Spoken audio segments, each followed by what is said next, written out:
Hi, my name is John, and I'm an addict in recovery. And I guess I want to talk about I want to talk about you know the things that kept me clean. That I learned about when I first got here. When I first got into recovery. And I first got came to the meetings and stuff like that. And the things that I was told and that I saw. Because like I'm I'm kind of seeing that people are afraid to say certain things because they're afraid to hurt people's feelings because like and they do it by and they don't realize it, but they be compromising traditions and principles that we follow in this program, by compromising, or not telling or being afraid to talk to somebody because they're afraid to hurt people's feelings and stuff like that.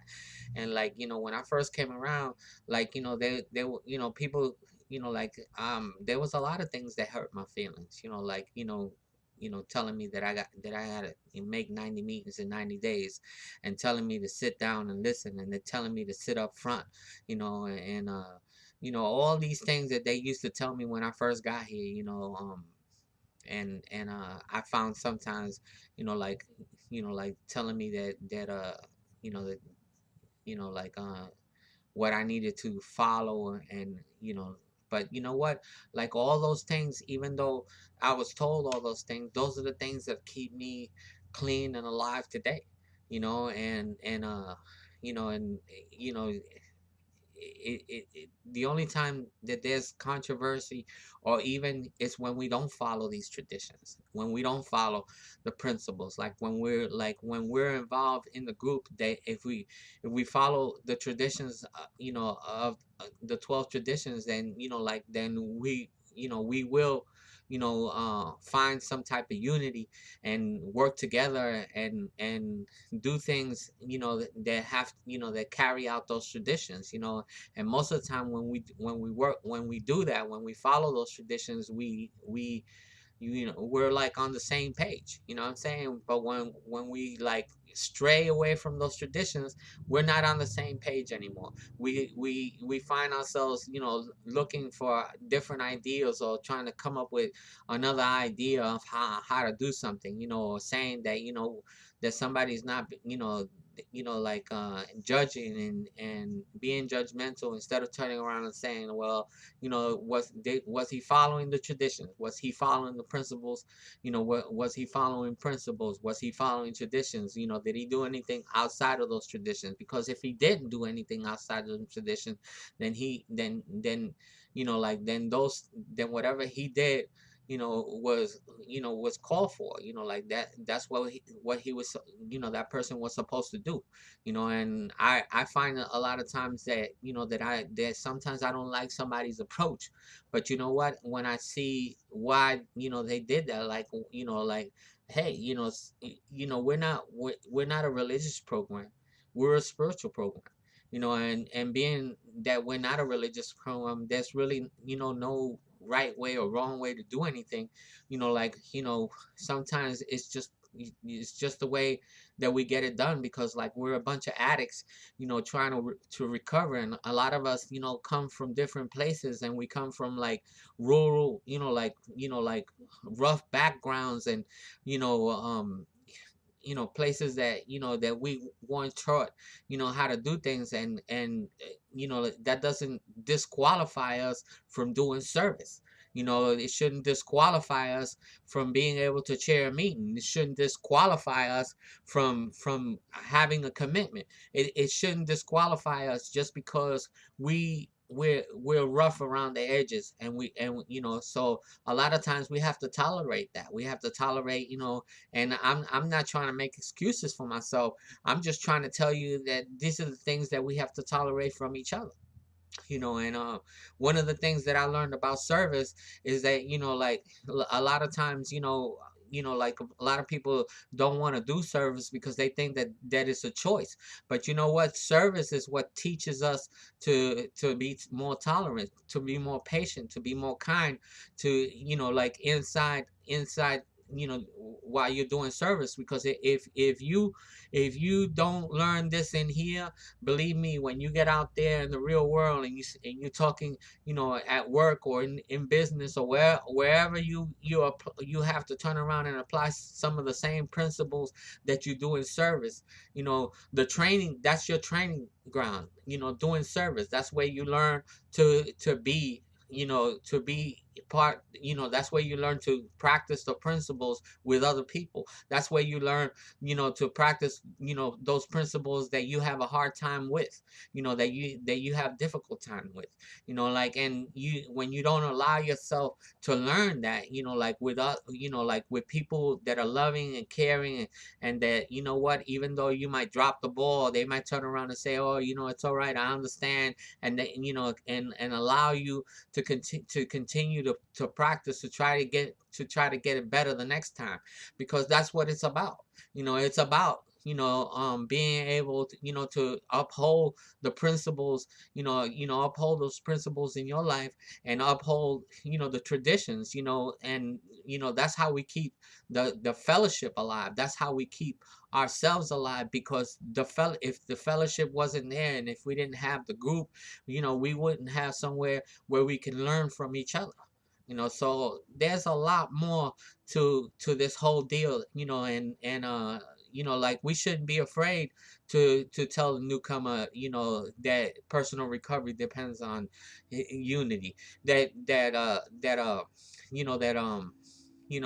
our primary, message, our primary purpose is to carry the message of, and of the 12-step program that we're in. And we shouldn't be afraid to tell anybody what 12-step program we're in.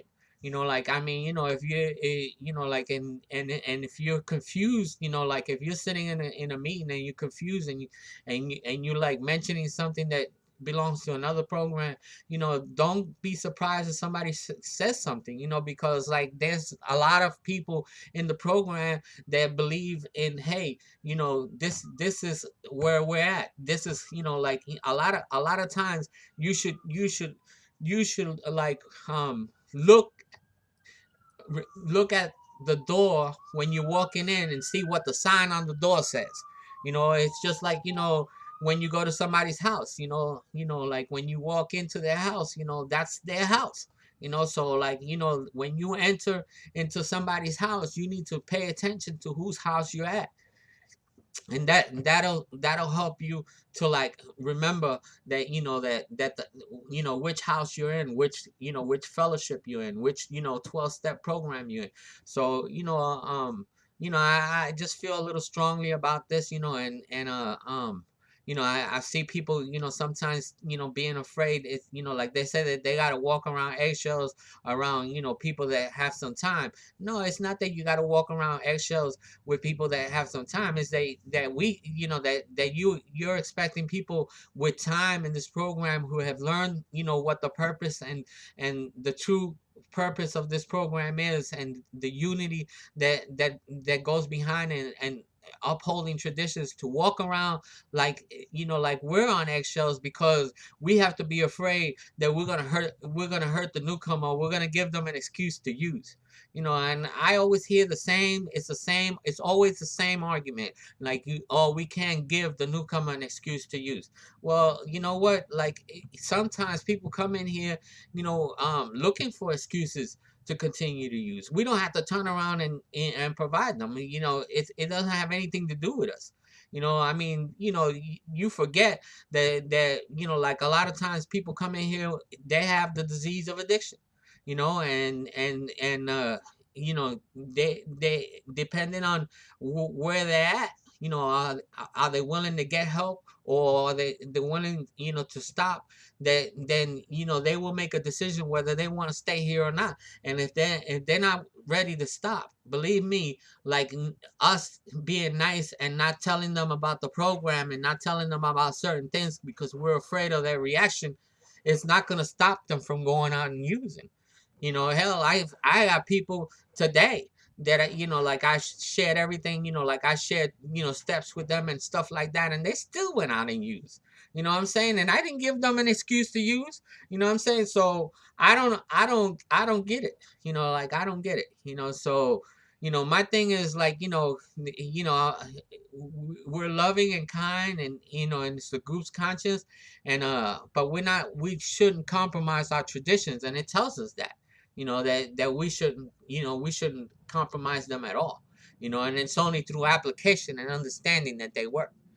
So like if we're not applying them, if we're not getting any understanding because we're not applying them. It's not up to us to come up with, figure out ways, or to make this fellowship bigger, or to make, or to get the membership up. It's not up to us. It's up to us to carry the message, of the 12-step program that we're in. That is our purpose, the primary purpose of a group. To carry the message to, to the person who's still suffering. To make sure that they get the message of the 12-step program, not our stuff. Not what we learn in no therapeutic community. Not where we learn, in like in church, because they, even though some of those things are good. I'm not saying that you shouldn't turn around and help somebody by sharing some of that stuff, but I'm just saying that is outside material for that 12-step program.